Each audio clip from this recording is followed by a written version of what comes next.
Hello friends, how are you today? I've got a great astrology story today because today Jupiter moved to 0 degrees Aries. I mentioned this in my last 2 monthly lunar reports. In fact, if you would like to take a look at the monthly report for this past month, I'm going to put a link below. Even though we're sort of at the end of the month, it can be really interesting to, now that the month happened, to look at what all the influences were over the month and be like, oh my God, this totally matched with this other thing that happened in my life, or this energy totally explains this event that was going on in the news. So if you want to know what went on this month and have a deeper understanding, check out my free primer, which is listed below.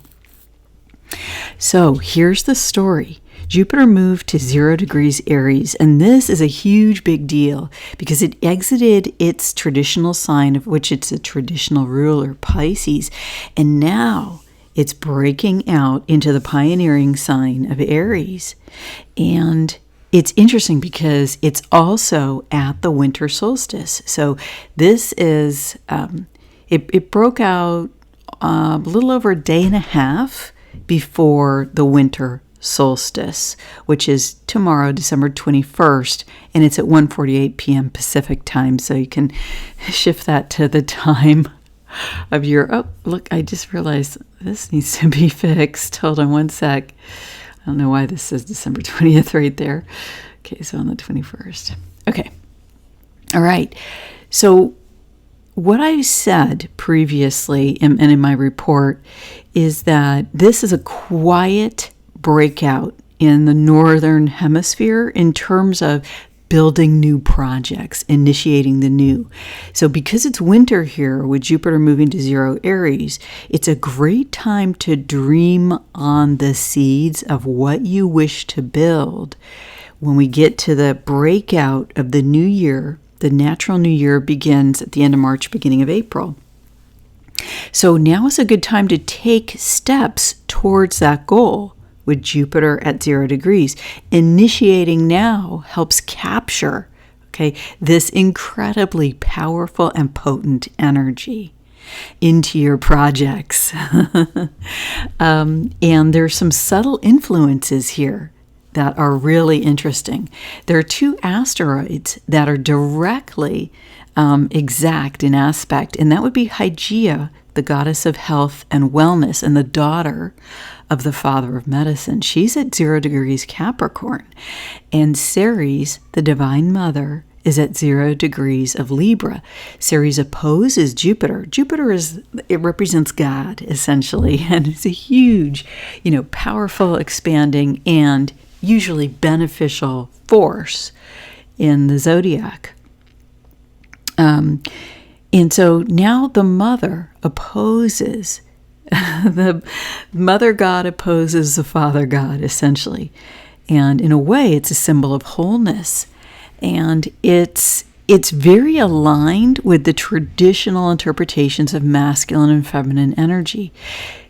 Jupiter here in Aries, the sign of the first house, the sign of the face of the personality, the sign of action and moving forward, has got very masculine Jupiter in a very masculine sign, right? Because Aries is ruled by Mars, the god of war.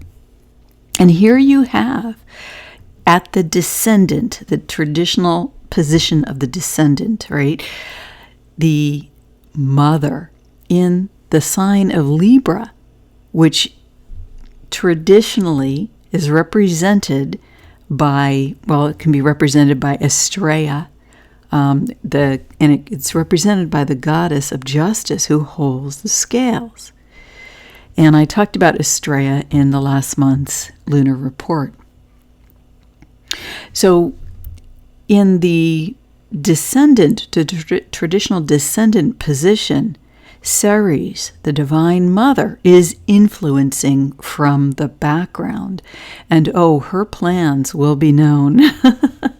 she influences Jupiter because in wholeness, right, the full expression of this, to resolve the opposition, is for Jupiter and Ceres to work together, is for the masculine aspect and the feminine aspect to support each other. And with Ceres in Libra, she's got a very balanced, a very fair, point of view about what she wants to happen to her children. And Ceres also rules agriculture.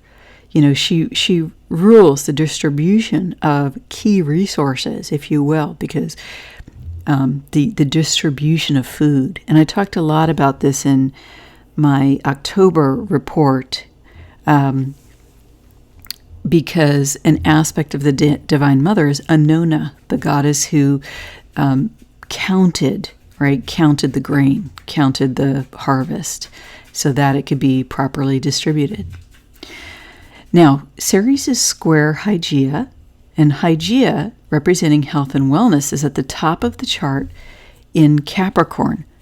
And Hygeia, she is right next to the sun, within, 2.5 degrees. So the sun is going to be bringing a light, right? So this is flavoring the expression of Jupiter initiating its activity in Aries, because at 0 Aries, Jupiter essentially embodies the wholeness, the fullness of everything that Aries means. But this cycle of Jupiter in Aries is going to be flavored by a spotlight, the sun, on health, Hygeia, health and wellness, and especially how do our institutions look at and address health. And within the sign of Capricorn, we of course have Venus, we have Mercury, we have Pluto, so we have some huge superpower heavy hitters, right? We've got Venus, the goddess of resources, value, and the goddess of war. Mercury, speaking about these things, and Pluto, wow, he's just a major powerhouse here, holding down the energy at 27. So that's lined up for a very intense expression. But the spotlight on health and wellness and the responsibility, the effectiveness, the playing out of this in our lives on the earth, in our day-to-day, right? Even in our physical form, our physical bodies, right? Represented by Capricorn and by Saturn, right? Saturn, a physical earthly form. A lot of what Jupiter's innovations, right? The expansion, the bigness, and the blessing that Jupiter in Aries is going to bring is going to be to look at pioneering, innovative, new approaches to how our health is addressed, to how we take care of ourselves. And right here in the background, here's the mother, and she is also, so she's square the sun and Hygeia, and the sun and Hygeia are square Jupiter. Okay, so everybody is focused on this. The great cosmos is focused on this problem of our health and wellness, and it's important for, our vision of the future, Sagittarius. With Ceres and Libra, I see the highest outcomes unfolding. And you've got a very dramatic opposition here with Lilith at 27 in Cancer at the home and Pluto at 27 in Capricorn. I mean, I have so much about Lilith in the November to December 22nd lunar month report, because her energies were so potent this month and so prevalent. In fact, I'm going to have a separate video on Lilith in Cancer. As she wraps up her time in Cancer here at the higher degrees, her influence has really become seen. And in my view, this is my interpretation, Lilith is here to protect the home. She is the essence of the mama bear standing up for the home, for the children, and to protect her home, her children, and her man, in the non-physical especially. She is amazing at working, at being dominant, but still working behind the scenes, working in the shadow to affect outcomes. But in these last degrees of Cancer, Lilith has become very visible, and we'll talk about that in my next video. So this is the story. This is the unfolding. It's so exciting. Now, it's really interesting, this last part here, I want to just say about the energies. The information war is a little bit stepped into the background right now. In my reports, I discussed Mars in Gemini and the aspect of the information war. It's no longer square Neptune. That's a big deal. But it is square Vesta. Vesta in Pisces, the home. Okay, so we have a second. This is they're very personal. This is very personal here. It's all about our personal health. It's about our homes. It's about protecting the homes. It's about protecting our health. It's about new ways of doing this, right? And supporting ourselves, right? And may I say, connecting with God to do that, right? Connecting with the divinity, with Father God, with Mother God, calling on the divine in our lives to help the highest outcomes unfold. But let's just look at this information war really quickly here at 1144. What a number. We've got Mars retrograde in Gemini. And so you see, it's in the shadow of the North Node, which is strongly desiring to do things a new way, right? And so these two influencers are semi-sextile each other. The information war is very much at this point driven by our woundings, right? With Chiron in Aries at the exact same degree, and both Chiron and Mars are both moving retrograde, and they're exactly sextile. So they're informing each other, right? The information war is informing our woundings, and our woundings are informing the information war. And this is going to be another big influence on what we innovate, right? On what we create with this big Jupiterian energy in Aries.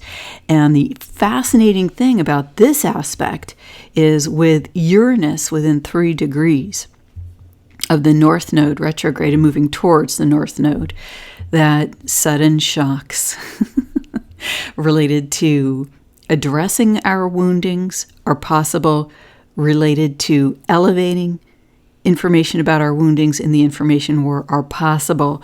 And some of the stuff going on in the social media space right now really embodies this. It's so fascinating. And just right here, we've got Victoria, the asteroid Victoria retrograde, moving the same direction as Uranus. So we've got victory at our back, although it won't be easy. The last thing I want to mention is that there's a yod to the sun and a yod to Hygeia. So this expands, like the yod points to what is divine will here? What does God want to see unfold in this chart? And so the focus, the laser lens, right, at the sun on health is doubly highlighted here by divine will as expressed in the astrology chart. And the wings of both of these yods are Sedna, retrograde in Taurus, and Lilith in Cancer. So you've got the mama bear, okay, you've got the bad bitch who is going to kick some ass, seriously, in Cancer, and you are seeing that in the news. And then you've got Sedna, the wounded child, and this is what is driving Lilith, right? Because Sedna is exactly sextile here. And Lilith has been in relationship with Sedna for, the entire past year. In fact, I went into detail on it in my first astrology videos at this time last year, the story of Lilith and Sedna and Pluto. So the children are highlighted, and the women, right? The women have woken up Lilith in Cancer. And the men Now you're going to start to see the men taking action. It's so exciting. It's such an exciting story.